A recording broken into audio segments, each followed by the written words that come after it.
Good afternoon and welcome to Eye on Sheridan. I'm Ben Carter. And I'm Emily Johnson.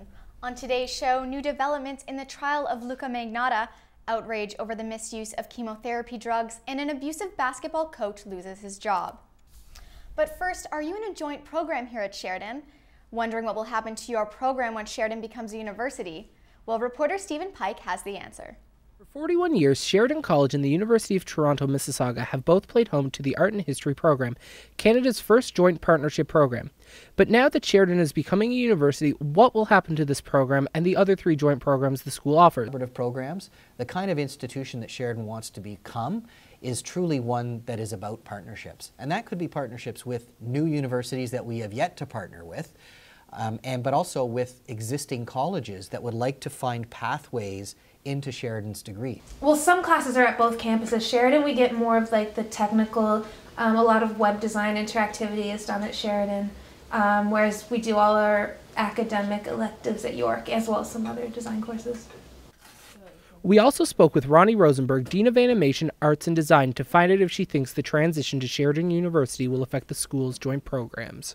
I don't think so because, as I said, I think even though we do aspire to become a university, we're going to hopefully have a very special kind of character to that university and really build on what our strengths have always been, and that's applied learning, studio-based learning.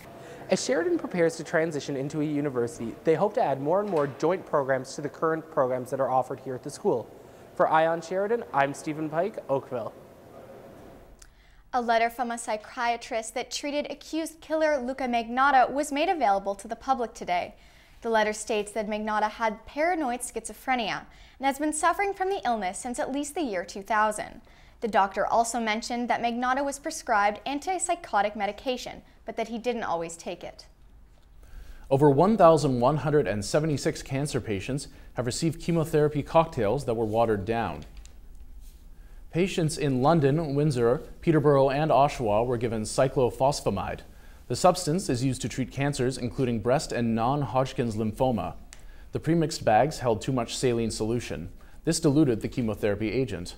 However, the overall impact on patients is likely low, according to Windsor Hospital's Chief of Oncology.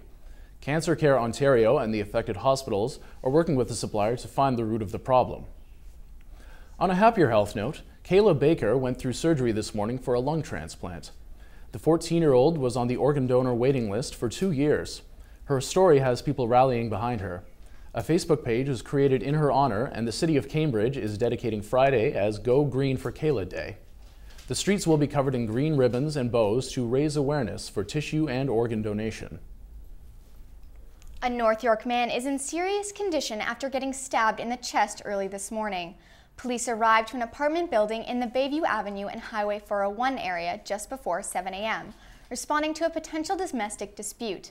A woman was arrested at the scene and treated for minor injuries. The police have not yet commented on any charges. Toronto police have confirmed that the shooting at Yorkdale Mall is connected to gang activity. Both victims are known members of a violent Toronto street gang called the Asian Assassins. We now know that Mr. Nguyen and the surviving victim attended the Yorkdale Mall together and were there for a short period of time. Michael Nguyen was pronounced dead at the scene, and another man who hasn't been identified was treated in hospital and released. The two men were at the shopping center Saturday evening when they were attacked. Investigators say that at least 2 suspects are wanted in the shooting. Ontario's fire marshal released findings from an investigation into a house fire last week that killed 4 in East Gwillimbury. The report says the home didn't have proper smoke alarms installed. The investigation also found that the security system was compromised early in the fire, making it inoperable. It's believed that fire response time also played a factor in the tragedy. The cause of the fire is still being investigated. Hazel McCallion's conflict of interest case begins today. In 2007, her son's development company was planning a $1.5 billion project when higher development costs were coming into play. McCallion voted for traditional clauses that would allow projects already in the mix to pay the older and lower development fees. Doug Ford announced on 6:40 a.m. this morning that he will run for the Progressive Conservatives if Liberal Premier Kathleen Wynne calls for a provincial election in May. Ford has yet to start the official nomination process. Previously, he has said he would run for the riding in Etobicoke North. Toronto Mayor Rob Ford is once again making headlines, this time for pretending to gag when discussing Metrolink's ideas to pay for expansion costs. No. Ford, when talking to reporters, said that using tolls and taxes to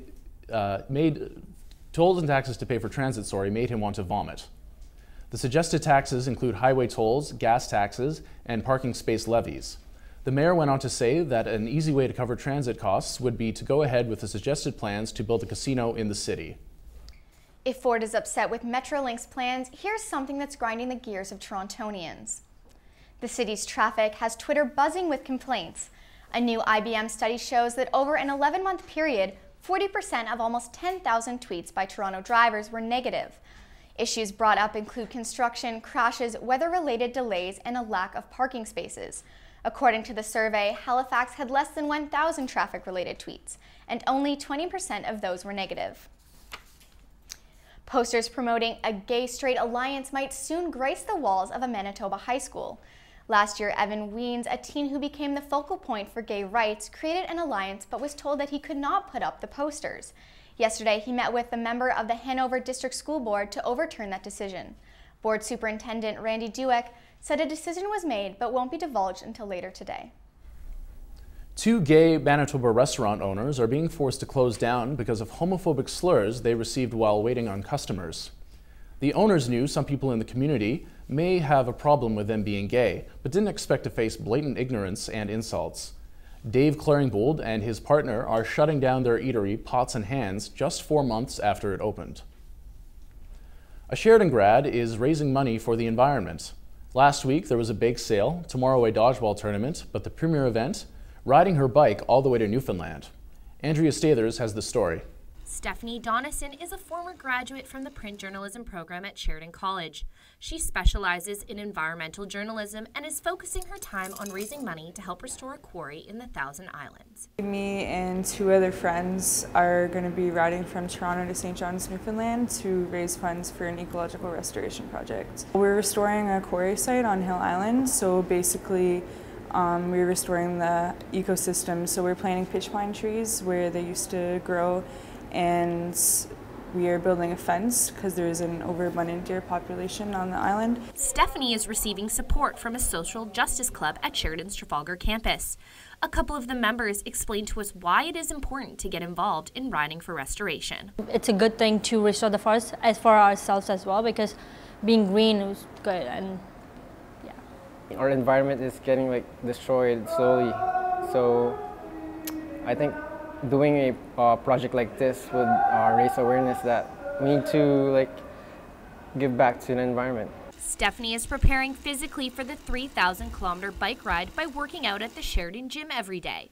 But after the ride is complete, her journey is not over. Depending on how much money we raise, we're going to be planting amount of trees this fall, and then it'll be an ongoing thing after that to restore the whole ecosystem, because it's going to take years to restore it. To participate in the bike ride, the Ride for Restoration group is asking that you raise $1 for every kilometer you plan to ride. For donations or more information, you can visit their website at www.rideforrestoration.com. For Eye on Sheridan, I'm Andrea Stathers. Coming up, more tensions between North and South Korea, and the hunt for a notorious warlord is put on hold. Stay tuned for more Eye on Sheridan.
Welcome back. Another major scandal for U.S. college sports. Rutgers University fired head basketball coach Mike Rice today. The move comes after a controversial video showed up online. Now, a warning, some viewers may find this offensive.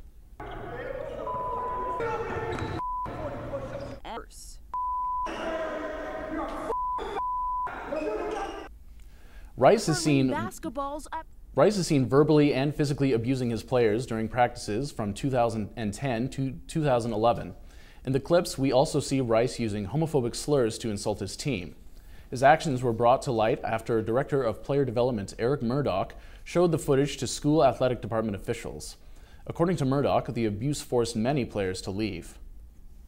More news out of Asia this morning. North Korea is once again battling with its southern neighbors. North Korea blocked workers from the south from entering a factory the two nations jointly run.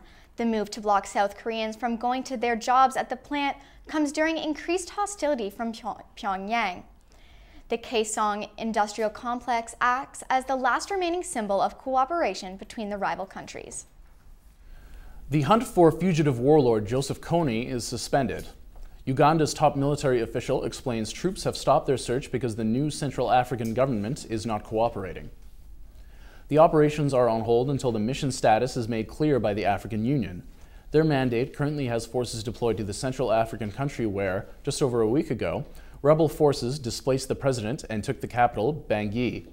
The estimated 3,000 troops will stay in the African Central Republic until leaders have been consulted. Now to South Africa.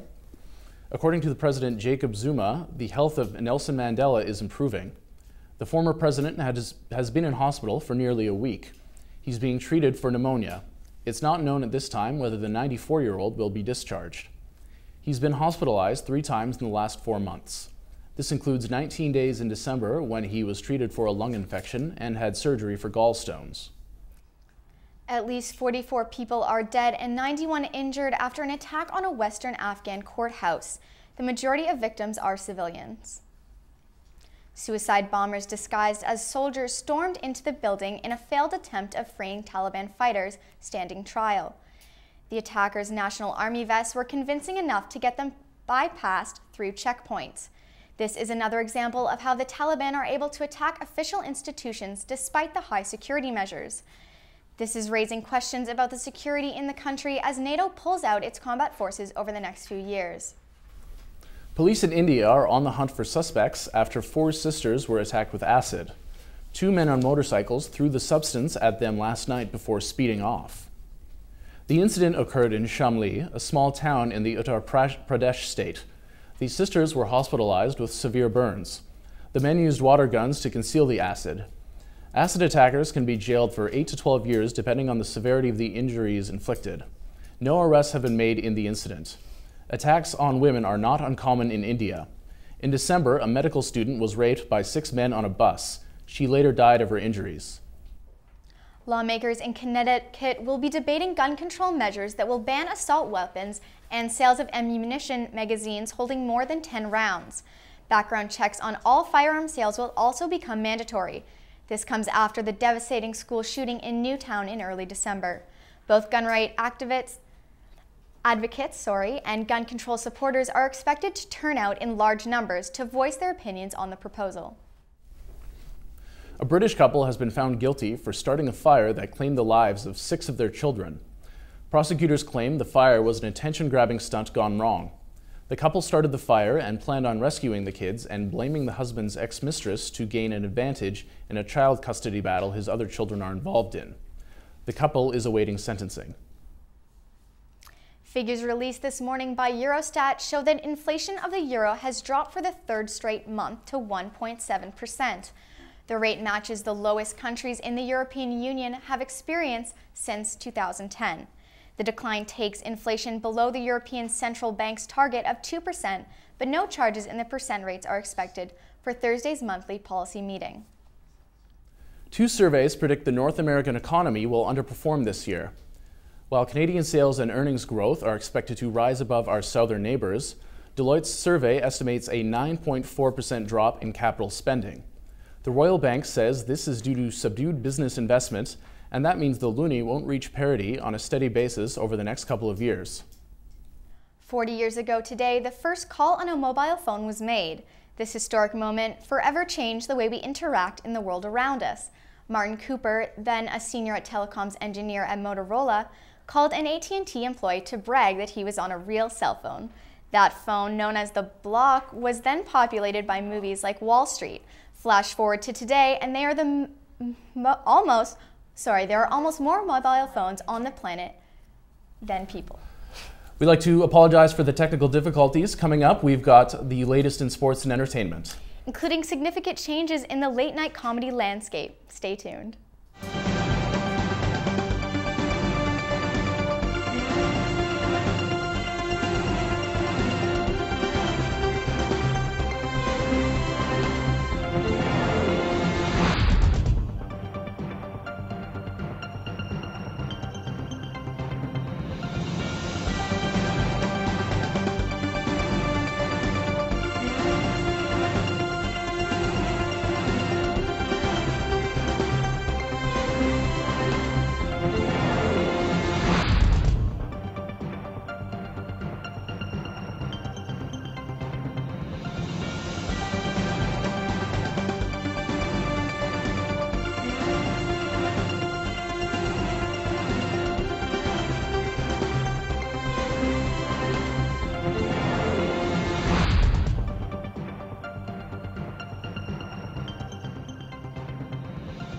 Welcome back. The NHL trade deadline has come and gone, and Nazar Ahmed is going to tell you what went down today. Well, guys, it looks like history is starting to trade deadline history, that is. Within the last 30 minutes of the deadline, trades were pouring in left, right, and center. Forward Marian Gaborik of the New York Rangers were traded over to the Columbus Blue Jackets for Derek Brassard, John Moore, Derek Dorsett, and a 6th-round pick in the 2013 draft. The Leafs made their move by acquiring defenseman Ryan O'Byrne from the Colorado Avalanche for a 4th-round draft pick. Also, the Sabres traded Jason Pominville over to the Minnesota Wild for John Larson and Matt Hackett. To cap it all off, the Phoenix Coyotes handed their walking papers over to Raffi Torres to head over to the San Jose Sharks for a 3rd-round draft pick in the 2013 draft. Well, in their 53-year history, the Los Angeles Lakers have had many Hall of Fame players. During last night's game, the future Hall of Famer Shaquille O'Neal was the guest of honor, having his number 34 jersey retired. Coach, I have a confession to make. You gave me a lot of weirdo books to read. I'd like to thank my good friend Cliff Notes for helping me read those books. The 7'1", 325-pound center played for 6 different teams during his career, capturing 4 championship rings with the Miami Heat and Los Angeles Lakers. Shaq finished his career with over 28,000 points, placing him 6th on the NBA's all-time points leaderboard. A few weeks ago, we brought you a story about the potential relocation of the Ajax Pickering Rock lacrosse team. Well, it's official. Danny Schertzer has the story.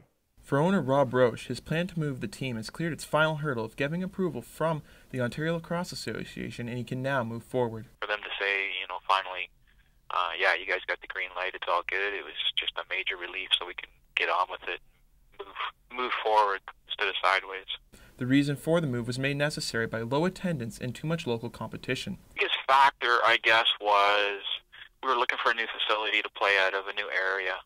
The area that we were in was become saturated. Our fan base really would never take off because of so much competition in the local area. Jim Brady, the commissioner of Major Series Lacrosse, sees the move as a way to show Oakville a high level of lacrosse it hasn't seen before. Well, first off, we feel, and legitimately, that we put the best product of box lacrosse indoors anywhere in the world.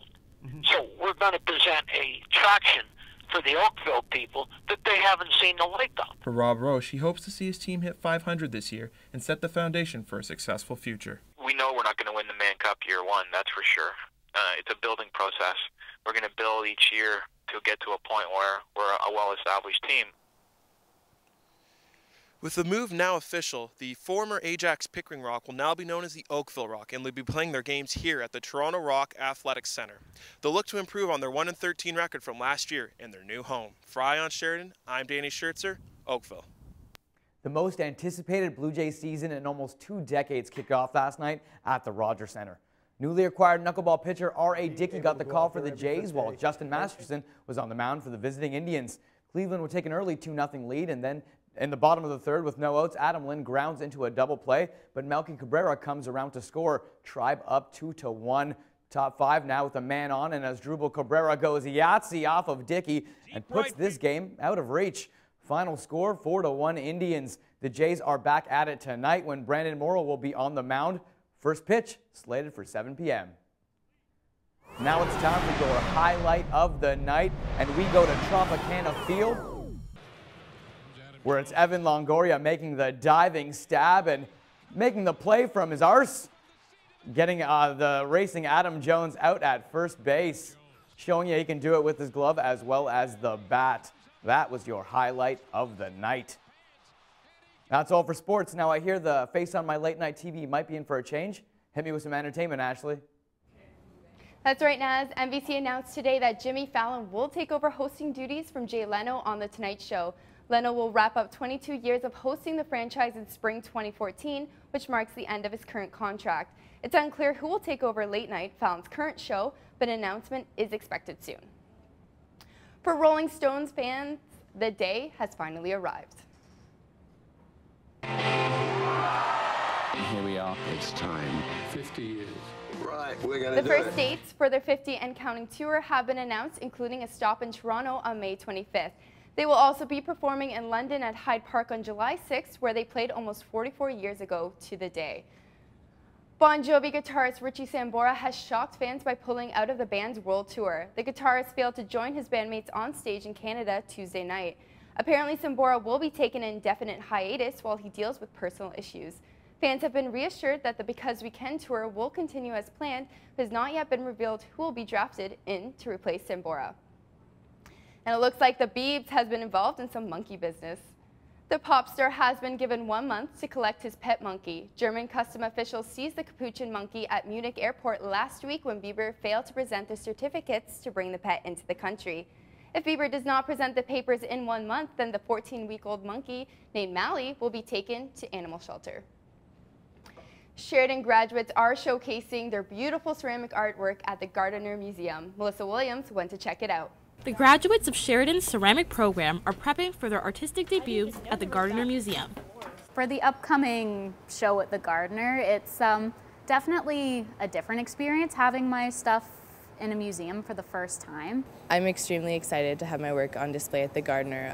It's a great chance for us all to have, and I'm excited for everybody to see what we've been producing as a class. The Gardiner is like really the place in Canada to have your work shown. It's the only museum in Canada that's dedicated to ceramic art. So as students, like that's a huge honor. The graduate exhibition this year is really special. There are 9 people making work in very different ways. Some of the work done by these students carries stories and sentimental meaning. My work is actually all about narrative. I tend to gravitate towards children's stories and old folk tales. Right now I'm making work that is called The Old Hag, which is kind of an East Coast story about people waking up and there would be an old woman sitting on their chest, and that kind of was used to explain sleep paralysis. My process is you know, dipping in slip and carving through lines that I using maps as inspiration. The Sheridan Ceramic Graduate Exhibitions opens up this Thursday, April 4th at the Gardiner Museum in Toronto. Admission is free and the exhibit runs from 6 to 8 p.m. For Eye on Sheridan, I'm Melissa Williams. Scottish author Ian Banks announced today that he has been diagnosed with late-stage gallbladder cancer with just months to live. Banks believes it is highly unlikely he will live more than a year, and his novel The Quarry may be his last. The 59-year-old science fiction writer is weighing the pros and cons of chemotherapy. In 2008, Banks was named one of the 50 greatest British writers according to the Times of London. It has been 6 years since 1,500 Filipino inmates danced to Thriller inside a prison courtyard. 52 million YouTube hits later, and now their stories are being told in a movie drama about corruption and redemption inside the prison cells. Dance of the Steel Bars was filmed in the Cebu Provincial Prison, where the choreographed performance still attracts a large number of tourists. The story follows Frank Parrish, a retired U.S. firefighter, wrongly accused of murder in the Philippines. Some of the dancing inmates appear in the film, which is set for release in the Philippines on June 12th. Looks like it will be a great film and hopefully makes it into the international film festivals. I don't know, Ben and Emmy, would you guys see it? You know what? It looks pretty good to me. Coming up, we've got the weather forecast with Riley Welch.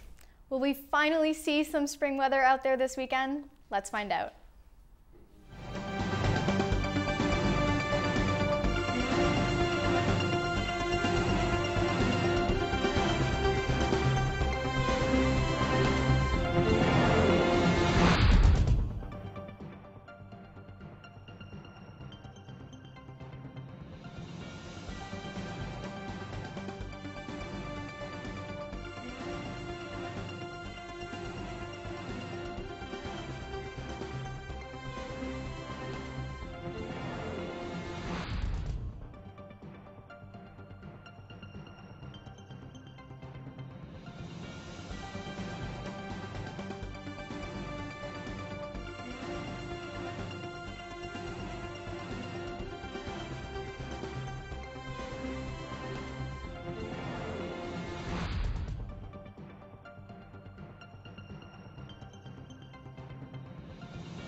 Welcome back.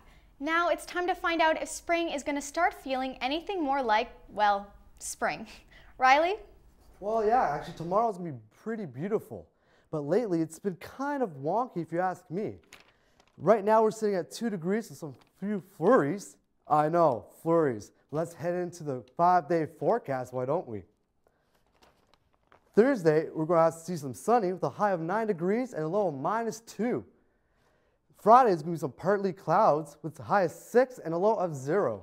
Saturday will be variable cloudiness with a high of 6 degrees and a low of -2. Sunday will be cloudy with some showers, high of 12 and a low of 5. And Monday actually it's going to be raining, guys. I'm not going to lie.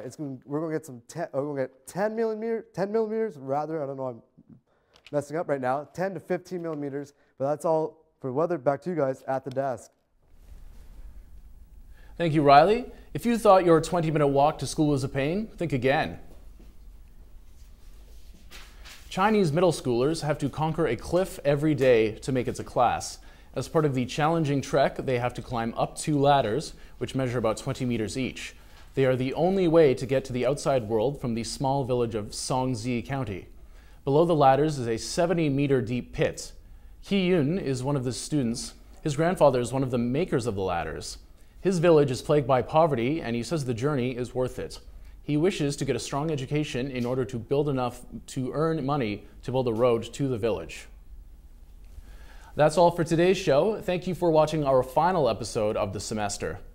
Enjoy your last few weeks and look out for fresh faces on Ion Sheridan next year. And oh boy, I know I complain about the snow, but I wouldn't want to be doing that either, really. That does not look easy. It's definitely harder than coming in on the bus. It must build character in the children, though. I would hope so. And they'll have stories to tell their grandkids one day. When I was your age. And news footage as well. Yes. Thank you. Have a good afternoon.